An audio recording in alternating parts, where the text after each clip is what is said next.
This is Neil from Insight with Joe Trevors. Joe Trevors is an expert in the behavioral therapy, mindfulness, and a lot of you may be asking that are watching this, why are we associating with such a critter? Because, That question has been asked, right? maybe not just by your people, but Right? And you know what? That's the question that I want to get into tonight is, what does mindfulness have to do with nutrition and lifestyle? Why is it so important? Why is it that someone like myself, who's been in the industry for as long as I have, sees the value of someone like you and the services you provide and the expertise that you have? Why is it so relevant in a field that really is about the body, not so much about the mind? and it's a loaded question, right? We could Mm-hmm. do a whole series of shows on this that would run Oh, for it's it the would run rabbit for a hole. year. There's Yeah. no question. And as you and I have talked about before this show many times over the past couple of years, I see you as one of the guys who touches a lot on this when not a lot of other people do. And people can take that for whatever it sounds like, me calling out the entire industry. Absolutely, because really, and we've talked about it even on some of the shows and in some of the recordings inside your group. Everything that we're doing is tied to the mind. Everything that our body does is tied to the mind. Nothing that can happen in our body happens without something, right, firing up Right. here. Yeah. So the challenge is that, and to reframe it for some people, I saw a quote today or a speaker today who was saying, stop setting goals. Start instead setting intentions for habits, Mm-hmm. right? And Right. it's, if you remember, it's what we were talking about in one of the posts the other day when I was saying about building habits and in the time Yeah. frame that it takes. So folks, listen, the whole mindfulness thing is not just about meditation. It's not just about sitting quietly on a mountain peak for 3 weeks. It's not just about sitting and saying om and losing 40 pounds, or it's not all about any of that hokey kind of stuff that I get a lot of questions about. And I make fun because I do get questions about it. And Yeah. listen, and listen, I'm not teasing anybody who asks me questions, because if you're not asking questions, then you're not growing and you're not learning. So Right. but it is humorous, and I have to laugh at myself sometimes because people just don't know what it is. Right. But look, mindfulness is absolutely as simple as being aware Mm-hmm. of what you're eating today, being aware of what you're eating, right? Being aware of this silver tea or white tea. I mean, I taste the flavor. I'm kind of in the moment when I'm drinking it. I'm aware of everything from, as it's going down my esophagus. I mean, and that's kind of an advanced level of mindfulness in the grander sense of 2,500 years ago and what it is today, in our civilization. But it can be as simplistic as, hey, listen, instead of having these chips, which I instinctively reach for out of habit now, right? It's part of my personality. I Mm-hmm. have plain Lay's chips every Tuesday evening while I watch, I don't know, something that's on TV on Tuesday evenings. And that has become part of who I am in Mm-hmm. my mind. Right. But instead, I stop because I'm mindful now, right? And as I'm walking to the pantry for the chips, which now tells you where I keep my chips, as I'm walking to the pantry, Intervention. intervention. Why are 6 other people trying to join this? So wait a minute. But as as they're walking to the pantry, they pause, right? Because they're mindful now.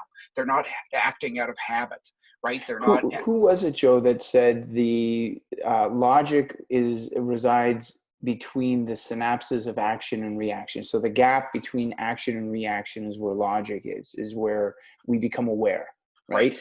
Yeah, and if nobody knows, I'll say it was me, but it, it absolutely was not. But that's the thing, right? And that's the thing about all of this mindfulness and everything that we have. And for those who didn't catch, maybe if you're not inside the group, and You should be. you should be first and foremost. Yeah, Right? I mean, I'm not going to go off on a huge tangent on that, but for $37, I mean, to be able to be inside with all of us experts in a group of supportive people who are in there working for each other. But either way, moving on Thanks, to the buddy. fact. Well, you're welcome. That'll be $37. But to look at the fact that, as we talked the other day and said, look, for us to have a thought or a mood or an emotion, right? To be experiencing something is fine. And I truly believe that. I believe that whether it's anger, whether it's, sadness, whether it's grief, whether it's joy, whatever the emotion Mm-hmm. is, I am not one of these believers in, you can only ever be positive, you can only ever be happy, you can only be ever what bullshit. Yeah. We have to be able to experience life. And if we're not experiencing everything that's in it, Right. then we're wasting our time here. So I am a big believer in experience it all. However, and as it's been proven, and this is not some hokey throw a couple of stones against a wall somewhere and try to tell the future. This is like, when I talk this, I'm talking neuroscience has shown Right. that if we experience that emotion, but then experience that emotion over and over or continued for as little as only 3 to 4 days, it actually becomes part of a habit.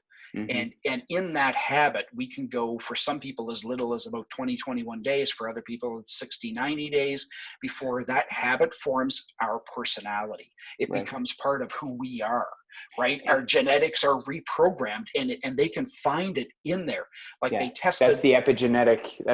That's where we get into epigenetics, right? Absolutely, right. And I mean, they looked at rodents in the 1920s, right? And they put them all in the same type of box, all in the same type of container, turned the lights on and off all at the same time every day. They did all of the same things every day, day in, day out, day in, day out, right? And they kept retesting their genetics, and their genetics did not change in any way, shape, or form. None, not a change. And you and I, or all of us, had talked about telomeres at one point. So Right. their Yeah. telomeres, which is how in our genes, for those who don't know, it's how your lifespan is measured. So it kind of looks like the plastic part of the shoelace, right? So Yeah. that's at the Yeah. end of our genes.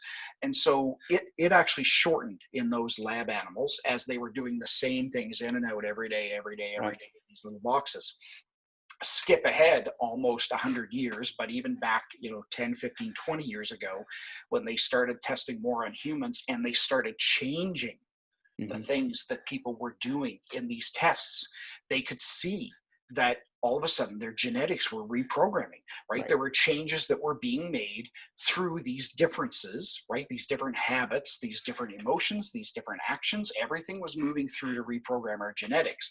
And then to take it another step further into the telomere part of it, and we're getting into 4 other shows ahead now, but to get into it, if we were able to in our habits to be able to change a lot of the stress and anxiety that we were under, to eliminate a lot of it, all of a sudden they were able to show that these telomeres, in as little as 2 days in some people, were actually growing.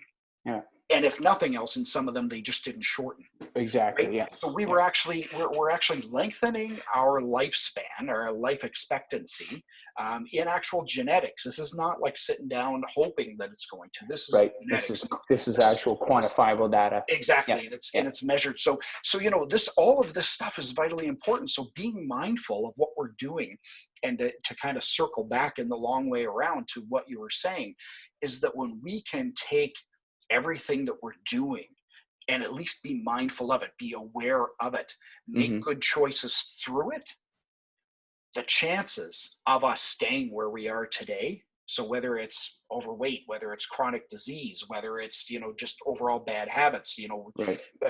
substances, whatever it happens to be, whether it's taking medications for the rest of our lives, right? And another topic that we can cover at some other time or later in the show, I'm not an opponent of medications No, nor am I. in the short term, or Yeah. in the need and all of the stuff. I'm not a Right. doctor, Yeah. right? If the doctor tells you, or a team of surgeons tells you, you need these drugs, take them. Yeah. What I'm saying, though, is for the people who choose to take them for the rest of their lives without knowing whether or not they actually have to, Right. without having looked at other opportunities, whether it's changing their lifestyle, changing their mindfulness, getting up on yoga or meditation, working with you with the Right. nutrition, getting the exercise, all of these So things can make changes, right? but where does this tie into? See, I keep hearing in my industry, genetics. My parents are overweight, and so what you're saying is that these genetics are basically behaviors that we pick up from our, and basically turn on certain light switches within us and increase the potentiality of us becoming that. It's, I've worked with alcoholics, and, the process in which they use to become sober is very, very similar to the process in which I use to help people control their food and moderate their food. Yep. It's habits, it's support systems, it's this and that, but it's got to do with up here. A lot of people I work with, they come in and they say, Neil, I know what to eat, I just can't do it. I just can't seem to do it. And it's because their behaviors, they're wiring and firing the wrong ways. And the only way that you can change that is by talking about it and thinking and becoming more mindful of the process of developing these habits. And that's why I see someone like you as such an intricate part of this insight movement in the community. Is people still don't see this. They're still brute force and ignorance. Well, if I just deprive the shit out of myself and I run the crap out of my body and I beat myself down, and it's this total dictatorship, then I'm going to get the results that I want. And yeah, you're going to get the results, but you're never going to be able to sustain them. Right. They're not, achievement. People say I achieve, but when you achieve something, you have it, it's yours to hold and keep and yours to lose. But when you go barreling into a brick wall with your head down, piss full of momentum, like everybody talks about momentum and motivation, like they Until need someone. when? Right. But they need someone yelling at them or, poking at them and prodding at them in order to do something that they should naturally be doing for themselves. Right. And what kind of a life is that? And exactly. Right. You're constantly looking over your shoulder, your central nervous system, your body's at DEFCON 11 the whole time. And it's going to be scared as shit to have the results. It's like, oh my God, I've got these results. Holy crap. Like it's like, you don't deserve it. You're scared of it because of what you had to do in order to achieve it. Right. Like it's you just want to drop it as soon as possible. And it's a facade. And then they have to keep working harder and harder at it. And there's no one out there that's doing that won't tell you that they've had to keep increasing, and then they burn out. Yeah, and then they crash. Exactly. Yeah, then they crash. Absolutely. And so part of that is also what we've talked about many, many times, which is the whole fight or flight scenario, right? And people say, well, that's all whatever. I'm not scared. I'm not this, I'm not that. Well, you know what? You're anxious. If you're not completely aware and if you're not completely in the now, and I'm going to touch a little bit on some mindfulness stuff right now that might be a little out there for some people to understand, and that's okay because it's new to you. So the first time that guy told you to eat red peppers, you probably were like, well, what do you mean? Is that a chip flavor? That's okay. That's okay. It takes some time. You have to ease yourself into this and take some time to study it. But listen, if you can be aware of where you are right now, and if you can be totally immersed in that without living in the future with the anxiety and the stress and the pressures that come from the future, or without all of the anxieties and the sadness and the everything that comes with the past, you won't be in what we call the fight or flight, right? You won't be worried about all of the different things that are firing and what's making your body do. Because as Neil can tell any of you listening out there, is that with the fight or flight system, a whole lot of things happen to our bodies, right? They don't, our digestive tract and system gets basically like shut down completely, right? Yeah. Almost completely shut down. It's been shown, tests are showing this. And when that's happening, of course, nothing that you're eating is getting digested properly. So the nutrients aren't getting absorbed. So if your body's trying to grow muscle, it's not getting the proteins it needs. Your muscles aren't growing more muscle with protein and so on and so forth. And as all that works, it's not happening because it's not getting what it needs. You need to keep driving more in, right? Well, I'm going to eat 2 more chickens today and I'm going to lift more weights and I'm going to do all these things. Well, at the same time, your body's going, what the hell? Because even our immune system is suppressed, right? Completely suppressed when we're in that fight or flight scenario. So our body's not healing properly, and then if bugs are getting in and if there's things going on and we're feeling even more and more beat down, look, it's just not a good thing. It's not. And so being able to be in the now and understand what you're doing with your mindfulness and with your mind and how you're treating your body and how you're going about your everyday is what gives you that opportunity to take your best shot at everything from developing new habits to not feeling anxious all the time, which then causes, how many people say to you, man, I'm really worried about tomorrow's meeting. And you say, oh, really? And they say, oh yeah, man, my stomach is complete Oh my shit Lord, right Joe. now. Like Right? My stomach is just whatever. the majority of the people that I work with are dealing with some type of, anxiety, depression, No question. right? And yeah, and what's happening, and you nailed it, the body's unable to absorb the nutrition. And we've been led to believe as long as I get it in my face, then it's good. And Mhm. that's like, that's half of it, right? Information without comprehension is useless. Right. So when you eat something, it's not what you eat, it's what you absorb. And when your body is in flight or fight mode, you and I have been in those situations as first responders. You can't fart, you can't sneeze, you can't cough. Like your system shuts down. Its only priority is to survive, and digestion is not even in the cards. And Mhm.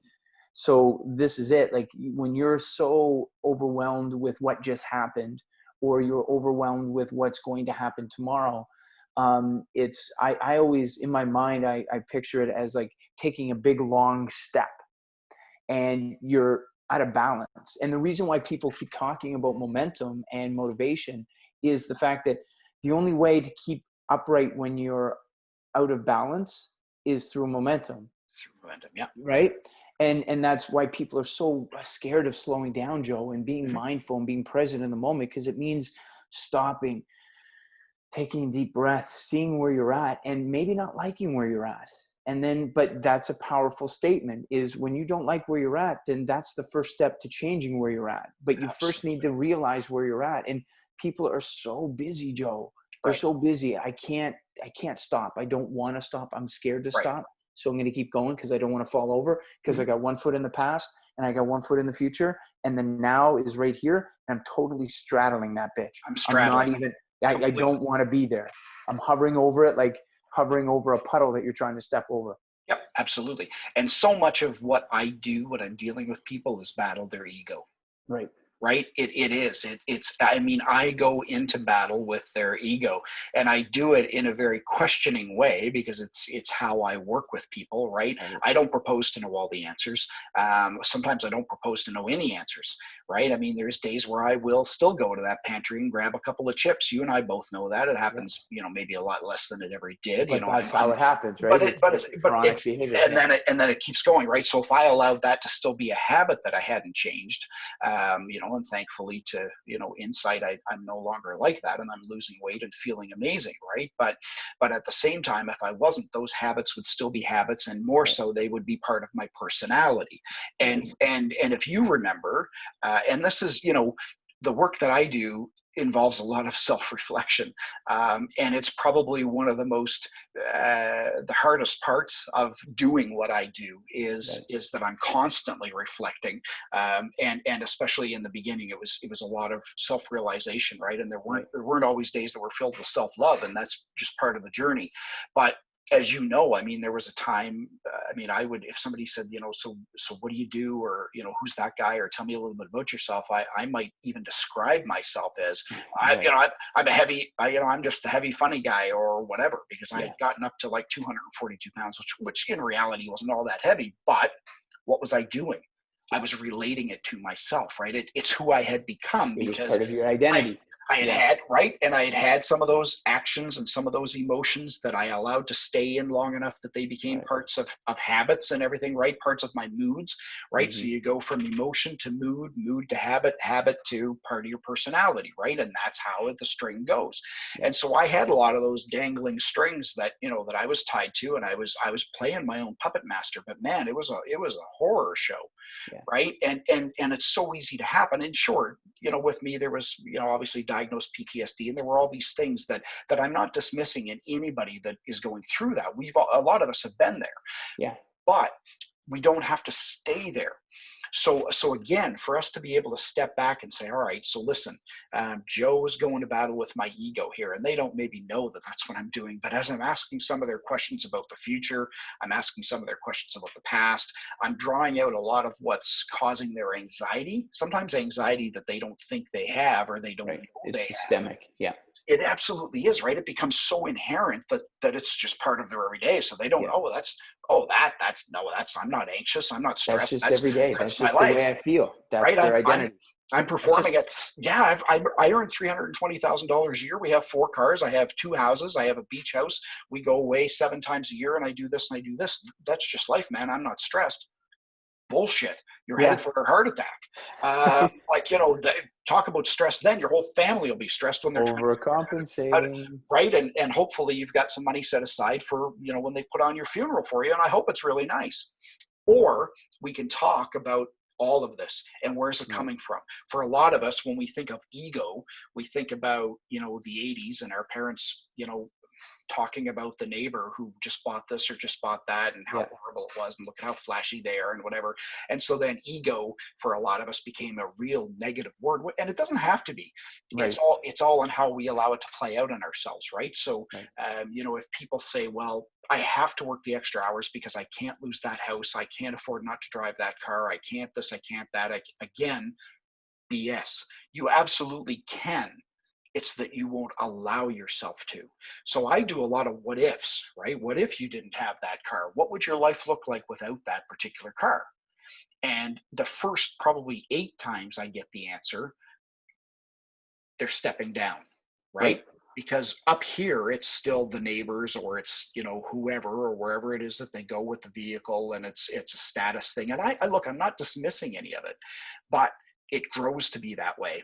And we can step down, and we can step down, and we can step down, and we can Okay. step down. So now we can also do that with people who are, as an example, going to start into nutrition, or maybe they're going to start exercising. Like maybe Joel inside the program is going to start getting them on some exercise and or some activity, but there's going to be some ego in that.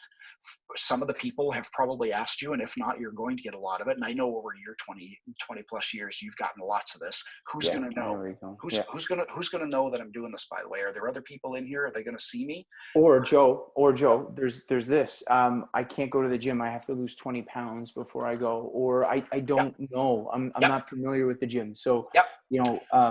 So I those are a can't. couple of things. Those are ego, and Mhm. it's also part of anxiety over societal expectations. Okay, so way back here somewhere, that person was at some point subjected to some sort of judgment from someone, whether it was someone at church or someone at school when they were young, or someone at someone else's wedding or a 20th reunion or something, or someone mentioned something or flat out teased them about how much weight they had gained. And it could have been one of those off the cuff kind of comments or a flippant comment that whether it was meant in a passing way or not, or meant Yeah. Yeah. as a hurtful thing, it was said. And Yeah. so up here, a lot of the people and how they answer you, they'll tell you, oh, that didn't bother me. But if you read their eyes and if you read their facial gestures and their the way that they move their body, The you can tell, posturing. Yeah. Yeah. if it really did bother them. And the problem is that they're going to play that over and over in their mind when they're doing anything, right? So Mm-hmm. they're washing the dishes. It's in their mind, even when they don't realize. It's still back there in their subconscious, bouncing around a little bit when they're focused on other things. If they're mowing the lawn, whatever, it's there, and it plays on us. So as it's playing on us, it puts them in a position where they have now programmed their subconscious into believing that they can't put themselves out in front of other people. So they can't go to the gym without losing at least that first 20 pounds. They can't, because and look, I've seen people who are in situations like that will actually get to the point where, shakes and everything else because they're so nervous about being Yeah. in front of Yeah. other people, right? And Yeah. you've actually seen that. I've lived it, Joe. You Yeah, know that I yeah, had a speech impediment, which led to self mutism, and mutism, it yeah, came from this extreme anxiety that would come from being in front of people, and self-image disorder because of my weight and yeah, things like that. yeah. But I guess my question is how does mindfulness, how can someone with your unique expertise, like there are other mindfulness coaches out there. There's people, I mean, it's a trending word It right is. now on social media. Hmm. What is it that you bring to the table that can, in terms of being a better you, and from like, how does someone like you link the body to the mind in regards to food? Like, what is it that you can offer? Say if I came to you and said, I just can't seem to follow my meal plan, or I can't seem to follow the workout. I just can't Hmm. seem to get that first foot. Like, I just can't seem to get one foot in front of the other and get a couple steps in. What is blocking me? Yeah. How Well, would you deal with that? and that's exactly where we would start, right? I would kind of first of all usually get into some feelings, and we would talk a lot with people around feelings. Like, okay, well, what did you feel when you got the meal plan? When did you get the meal plan? Well, it's in my portal as part of it, my membership, and I Yep. got it there, and it's custom designed for me. Okay, good. So Neil knows all about you. He asked all these questions. There's 4 pages, 8 pages, whatever. You went through all this stuff. Yeah, yeah, yeah. Okay, great. So what? How did you feel when you got it? Oh, I felt okay. Okay, so you read it all and you felt really good about it. You felt okay about it. Like, what did you feel? Oh, well, no, there were a few things in there that that bothered me. Okay, what bothered you, and in what way did it bother you? And a lot of times we can start getting back to whether it's, again, quite literally childhood stuff. It can be adult stuff that's more recent but has built some sort of anxiety around them. It can be some sort of situation that they've been involved in that is way out here in the future, or they think is going to come. And all Right. of a sudden they'll say, well, these particular meals, or this particular this, or that particular that. And the minute they say that, that plan is never going to work for them as long as they stay there. And it doesn't matter what you do with them, and what you try to propose to them. They're never going to get out of that until they can figure out what that emotion is that's tied to either that particular mood, or sorry, food, or Okay. that. Okay. I'm going to jump in here. Go So ahead. what if they follow the meal plan? What if they Yep. follow the meal plan? What if they were told, okay, Yep. because again, I'm going to go back to something that you and I can relate to, and I don't want to be too long in the tooth in this one, No, no, that's fine. because we're going to be doing a lot of videos. Yep. Um, Paralysis by analysis. Hmm.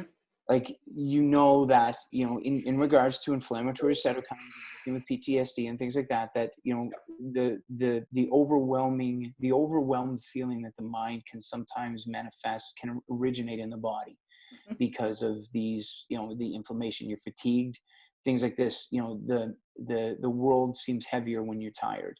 Right. It's so the physical fatigue. So what if you were to say, okay, follow the meal plan, Hmm. just for shits and giggles, just Hmm. follow the meal plan and see what you feel like after a week of following it. Hmm. Because a lot of people, they get the meal plans, they feel overwhelmed automatically, Hmm. right? And you and I, and again, a lot of that is the ego getting in the way. I want what I want, but I don't want to change what I'm doing. I Right. just, lottery ticket scratchers. Ticker scratchers. Yeah. Right. So imagine saying, okay, well, you know what? Let's follow the meal plan for a week, and let's talk about how you feel after you follow the meal plan for a week. Hmm. Because I find that a lot of the people that in this particular community, because what they're doing is they're associating like the physical feeling of better to the mental feeling of better. And we do, Everybody does. they both connected, right? Right. But not everybody does, because the thing is some people are eating for psychological reasons. They're not eating for any physiological reasons Yep. whatsoever. It's taste, Absolutely. color, texture, smell, environment. Hmm. It's an experience as Hmm. opposed to an actual logistical thing that your body needs in order to carry you from Right. your bed back to your bed. Good or bad. Yep. Right. So, like, imagine if you said, okay, you know what, follow the meal plan, Hmm. and then let's get into this a week later, Hmm. right? Let's meet next week and tell me what you thought of the meal plan after, because I find that too many people are projecting. There are too many people that already know how they're going to digest the food, how they're going to feel, what's going to Hmm. happen. Hmm. It's a self-fulfilling prophecy. Hmm. And again, like, before I would do a talk or before I'd answer the phone, I could just in my head, I can imagine how horrible it's going to go. And I can see myself stuttering before I even pick up the phone. And then you do. And then I do, right? So, this is where a lot of the people that are in this program with Insight, Hmm. where, they've got some road under them or behind them, and they start to waver a little bit. Hmm. The honeymoon stage is over. Hmm. And I feel like that's where someone like you can really, really be of use is, okay, well, why are you letting off the gas? Right. What is going on now that's preventing you, that's keeping you chained, Yeah. that's dragging you down? What is that weight? Right? So with a lot of people, as you know, it's that same, when I talked about emotion to mood to habit, that 20, 21 days is where a lot of people fall off of almost anything, right? Because that again is where that 20, 21 days of habit kind of kicks Right. in, right? Right. Where if you can get past that. So leading up to it, there are a lot of things with mindfulness even that we talk about, like you were saying, like try that food for a week. Okay, well, to add to it, or what I would add to it if I was working with that person or talking to that person first would be, we would do a few things that are around awareness, okay, and providing they weren't displaying a lot of really pent up other things that we needed to address, Right. right, through Yep. anxiety or fear of the future or whatever it happened to be. If there wasn't, let's say that all of that was off to the side here and it was just some moderate everyday anxiety and then some reluctance to try to move past ego and to be able to work through this, and maybe a touch of fear of the future around, what are people going to say? What if I tell people? What if I don't work this through? What if it doesn't happen? I've tried this a dozen times before with other people and it didn't work out, or on my own, all of those types of things, Yeah. which are very real in this. Yeah. What we would do then is we would look at, all right, so listen, so there are a couple of things in mindfulness. One of them is body scans. For those who take my big program, one of the very first things we do in the first session is talk about what we call a body scan, which is kind of going through your body and recognize how it feels. And it's sort of a little meditative, and it's in part to be able to bring you into a bit of a slower state, right? So to slow down your beta state, more into a beta alpha or almost an alpha theta if you can, but slow down everything in you, which takes away a lot of that anxiety, pulls you Right. out of that fight or flight. But in that, we talk a lot about everything. So how are you feeling? How are you doing? And this leads me up to, even with people who are on a meal plan, to again where we first started the show, tasting the food, feeling the texture of the food, understanding, the smell of the food and all of those things. But when they're doing that, associating that taste or that texture or, the smell with parts of what they were looking to do through all of this, Right. right? What is this journey about for them? Why are they losing the weight or gaining the muscle or overall Getting wellness healthier. or Yeah. getting healthier? Like what Yeah. what was it about this journey that was driving them? What was truly driving them? No, not just everybody says I should be thinner, or everybody says this, or the doctor said that. Yeah. That's dogma. That's Yeah. exactly right. Yeah. But what is it? Like, okay, so you went and saw the doctor last week and the doctor said you needed to lose 40 pounds or else. Okay, so then you called Neil and you joined Insight and here you are and Neil's put a plan together. But why did you call? You didn't Right. call because the doctor wasn't standing over you with a gun to your head, right? No. Yeah. All right. Well, then what was it? What triggered? What tripped? What made you say yes? Okay, if we can connect with that, and we can keep that here in the more conscious part of our mind on an everyday basis when we're being Right. mindful, Right. we can attach that to some of the foods and some of, again, the flavors and the smells and all of those things. I've I've got a story for you, Joe. I'm just Go going to ahead. jump in. I've got a Yeah. story for you. Years ago, I was in a one-on-one consultation with a physician. Hmm. This physician had some health issues, Hmm. and anyway, struggled with a bit of hypocrisy. They felt like, I'm taking as much medication as a lot of my patients are, and I'm charged with Okay. their health, and I'm a bad example. Blah Sure. blah blah. And he had habits. He had these habits that he didn't want to let go. So he was using me and my knowledge to try and circumvent those habits, like not eliminate the habits, but what do I Hmm. need to do around the habits so that I can change everything but the habits? Okay. And all right, okay, but Hmm. those habits were getting in the way of Right. his health. So Right.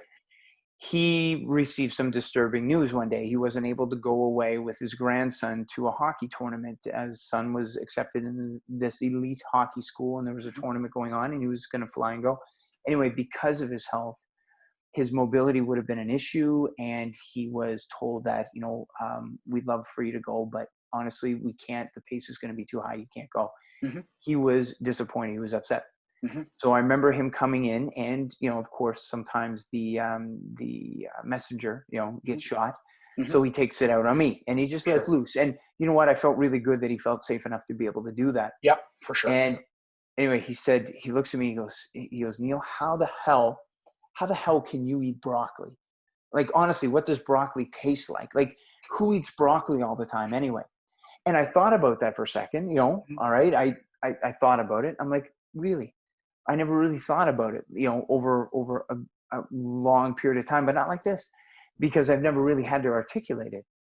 I'm like, you know what? Broccoli tastes like me playing with my kids after work, a long day of work. It tastes like me being able to kiss my kids on the forehead, putting them to bed at night. It tastes like my kids saying, Daddy, you're so strong. Daddy, I bet you could do that. Right. That's what broccoli tastes like to me. Yep. Yep. Absolutely right. Right. And I used it, it was broccoli that he said, but to me, that was a come to Jesus moment. That Yep. was like, you know what? Yeah. Like, I Right. have a different perspective of food now. I link it to something else. Like, it's a positive reinforcement, which Right. which which makes, like, when I was obese and I had the speech impediment and everything, I couldn't eat a vegetable to save my life, to the point where I wasn't even invited to come over to friends' house for Hmm. dinner Hmm. because I would physically gag. Right. And it's funny how that mind shift changes, but the mind shift changed after I started eating broccoli, because then, like, and some people do that. And I talk about Right. this in nutrition. Some people start with exercise, and then the exercise prompts them to eat better. Right. Some people eat better, and then it prompts them to exercise. Right. So there's different ways and methods of access here. Yep. But really, yeah, like I think the the the big thing in the overtone here is to be able to connect something to Yep. what it is that you're doing that you believe in, because then you'll do it when no one's watching. And the negative doesn't work, right? So how you could have completely derailed him, and you've no doubt seen many people either do this themselves, or maybe other people in the industry do it to people, and I'm not going to say maliciously, but it Yeah. happens. Yeah. Is that you could have said, you know what broccoli tastes like? Broccoli tastes like not being told by your kids that you can't go see your grandkid playing hockey, Right. because then it becomes that negative programming, right? That Exactly. turns Yeah. that turns the emotion and the mood and so on, and everything then is negative. It And becomes adversarial. and Yeah. and while it might work for some, and it has, and I've seen it, while it works for some, it's Short term. short term. Yeah. Exactly. So eventually that all turns, and either something good happens, or the bad gets even worse, and it all becomes complete and utter bullshit, and I am out.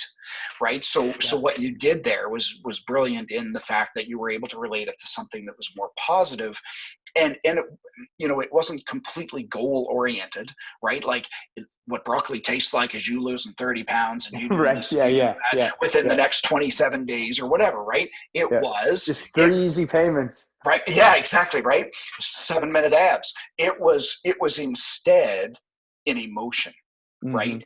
And that's what a lot of, even in mindfulness, mindfulness, we talk about, kind of being, I don't want to say empty, but actually exploring and enjoying it and experiencing everything.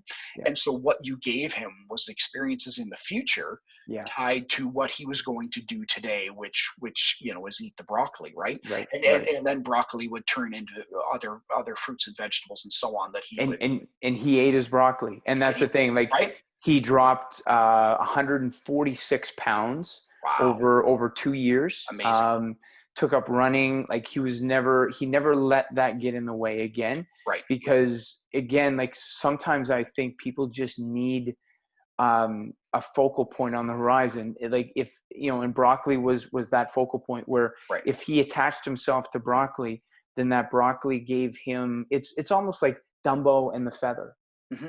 You know what I mean? That broccoli represents a better me. That represents me being happy. It represents, so the more I introduce broccoli, then all of a sudden it's what's pathological, Hmm. right? It grows, Right. and this is it. And then you start attaching other behaviors and other things to positive things. Yeah.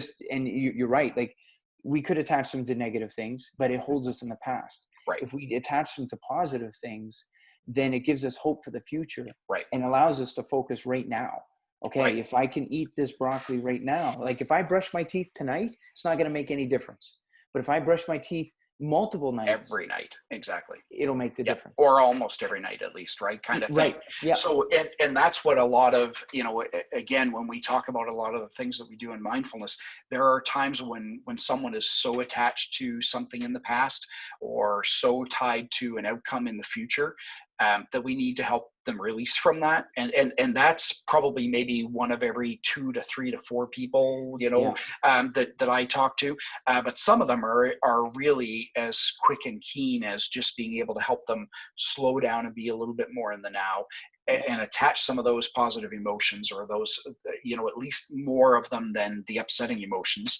Right. And then we're able to backtrack from that. Like if we can kickstart them there, we can backtrack through a series of sessions and talks about, releasing some of the other things, understanding how to handle those other things when they circle back around, right? Yeah. Yeah. Because I mean, if and I talked about this, I think, in a video the other day about going to see Graham when we're upset, and she Yeah. feeds us ice cream. Right. And look, that's fine. I understand that, and Graham, when I was 6 or something, my nana would have fed me some ice cream or whatever, and I get that. And between 0 and 6 is when we go through all of our subconscious programming, right, and it becomes part of who we are, unless we change it later in life. And so, if everything that I associate with being upset now, or being sad now, or hurting my knee, or doing whatever it is that evokes Right. those emotions, Knee-jerk reaction to is ice cream. is is tied to Ben and Jerry's, Yeah. then away we go, right?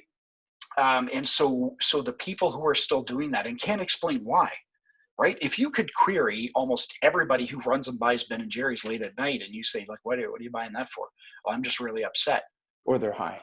Or they're high, but yeah, well, Canada. But if you ask them though, and is okay, so why Ben and Jerry's though? You're really upset, so why Ben and Jerry's? But I don't know. I crave ice cream when I'm upset. Okay, well, what is it about the ice cream that makes you feel better, right? And so If then you you dig can deep enough, you'll you find can it. exactly, right, and Yeah. that's a lot Yeah. of what I do on the everyday. But if people aren't willing to kind of look at the opportunity to do that, that's where we kind of hit that impasse, and then I have to dig deeper. But you know what? I'm happy to do it, because man, being able to see people like you have over 20 years in a very similar manner, being able to Yeah. see people when they have those breakthroughs, even if they're this big, man, It's even if they're amazing. It's just that like, purchase point, Joe. It's that mangled vehicle. You start right. to see, okay, we got a chance here. We can get in and get them. Yep, we can get And in and get we them can out. get them, right, Yeah. and that's all it is. And look, I again, we're going to do a lot of these, and I don't want to keep this one extra long, so we'll wrap up. But the thing that I want everybody to understand, because I've had a lot of these questions, especially since coming inside your group, I know there's Yeah. been a little bit of hesitation by some. People don't really fully understand it. They're not really sure how it can help. They don't really know what they want to tell me or what they don't. Hmm. Just message me. Just ask. I had that conversation today with someone, Joe. Did you? It's the Yeah. same. So, Yep. You and don't know what you don't know. And exactly, right. Yeah, you're in a group, and especially like myself, I've got 20 plus years of experience. I've that's been right, man. dealing with my own nutrition for Yeah, 33 years. exactly. Um, if I say that someone like you is invaluable, then that alone should carry some weight, Hmm. because No pun again, like, intended. right? Yeah, no pun intended. Yep. A lot of the people within the group, and the majority of the people in North America, have at some point tried and failed at losing weight. No They've question. lost it and they've regained it, or they didn't quite get to where they need to be. Yep. And we need to start asking ourselves why. And we need to start thinking outside the box, and we need to start to refer to people who weren't previously referred to, because there's a saying, never take swimming lessons from a drowning man. So, for people who we keep listening to these people that have never had weight issues, never experienced eating disorders, or have never walked a mile in your shoes, and we're listening to them, and we're listening to the professionals that they endorse, and the cost of these things is just, that they're in it for the short term, because Yeah. no one can, and when you're looking at this type of change, it's a change that's done over time, and it's through trust and community. And people like myself and Joe within this community, and Joel and Ben and Greg, we're here to earn your trust. So this is an evolving thing. You're not going to come out of the gate, full of piss and vinegar, only to land flat on your ass halfway through this.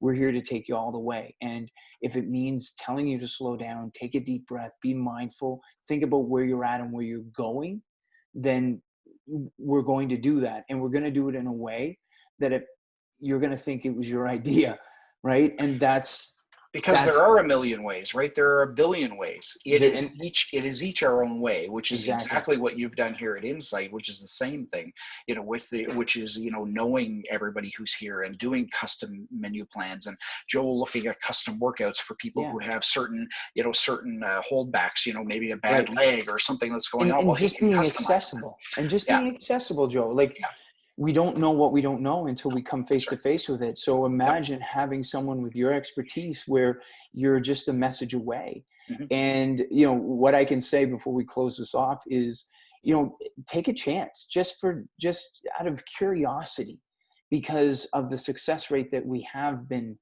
privy to. Connect with Joe just to see what he's capable of doing, what he can bring out. It's one of our mantras with Insight is we don't give answers. We inspire better questions. Right. And Joe is right on that page. He's about finding the truth. And the only way he can find the truth is digging and you discovering. It's your discovery. It's your journey. So anyway, I like this, Joe. This is the first one, and it's going to be the first one of many. And we'll get into specific topics and things like this as we go. Yeah, and that'll be a lot easier as we dig, right? It's so much easier after we set the stage to be able to get into. We'll funnel it in. Yeah, and people inside the group can ask for topics to be covered and so on, and we can do a lot of that. Exactly. So I appreciate you having me on. I appreciate you having me inside the group, man. It's a huge honor to be able to be here and kind of see some of these people growing and heading off on these journeys. And I mean, look, you went through yours a lot earlier than I did mine, but I'm still in the middle of mine, and I'm loving it. Again, mind and body, and everything that you guys have done, and then on my journey on the mindfulness side, man, to pair up the two is it's pretty cool. So, and it's cool to watch you, Joe, because you're coming to the same point from a different direction. You began with your mind, and now you're working on your body. And for me, it was the opposite. It was the body, and then there was always a lagging part. And in order to have balance, you got to work at both ends, and the body and the mind are those. It's the teeter totter. So okay, good, man. I'll see you inside the community, and anybody who's watching this video today, if you have any interest in finding out more, check us out at insighthf.com. Go on and take a look and leave a comment or get a hold of us. We're easy to find. Thanks, Joe.